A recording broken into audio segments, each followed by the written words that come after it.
మీ పేర్లగిన ట్ర్ అని అక్షరం ఉంటే మీరు లుంగీలు వేసుకోవద్దు. మీకు లుంగీలు సెట్ కావు.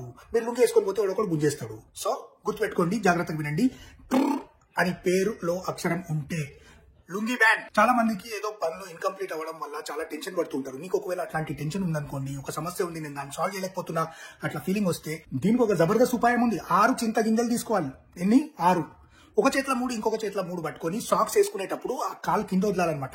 ఈ కాలు కింద 3 చింత గింజలు, ఈ కాలు కింద 3 చింత గింజలు వేసి షూస్ వేసుకొని వెళ్ళిపోవాలి ఆఫీస్కి. సాయంత్రం ఇంటికి వచ్చేవారికల్లా కాలుని ఏం తీయొద్దు, సాక్స్ తీయొద్దు, అట్లనే ఉంచాలా. రాత్రి నువ్వైతే సాక్స్ తీస్తావు కదా, చింత గింజలు కింద పడిపోతాయి కదా, అప్పుడు నువ్వు తెలిసి వస్తుంది దేనికన్నా పెద్ద టెన్షన్ ఇంకోట్లేదని. చాలా మందికి కోర్టు కేసెస్ ప్రాబ్లమ్స్ ఉంటాయి. అవి ఎన్ని చేసినా గానీ అది అయిపోతే కోర్టు కేసు నడుస్తూనే ఉంటుంది ఏళ్ల తరబడి. అట్లాంటప్పుడు ఏం చేయాలంటే 100 కిలోలు మామిడి పండ్లు కొనాలా. ఆ మామిడి పండ్లు కొనేసి దాని రసం తీయాలి. ఒక పెద్ద డేక్షణ తీసి దాన్ని ఉడకబెడతానే ఉండాలి పొద్దున్న సాయంత్రం దాకా.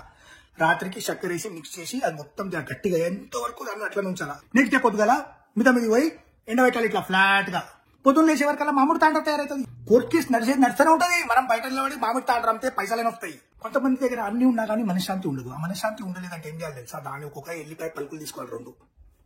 2 లేకపోతే 4 తీసుకోవాలి. 4 ఎల్లిపాయ పలుకులు తీసుకొని ఒక చటాకు అల్లం తీసుకొని అవి 2 దంచాలా. అల్లం ఎల్లిగడ్డ పేస్ట్ తయారవుతుంది. అది కూరలు వేయాలి. కూరలు వేస్తే టేస్ట్ బాగుంటుంది. లైఫ్ బాగుంటుంది.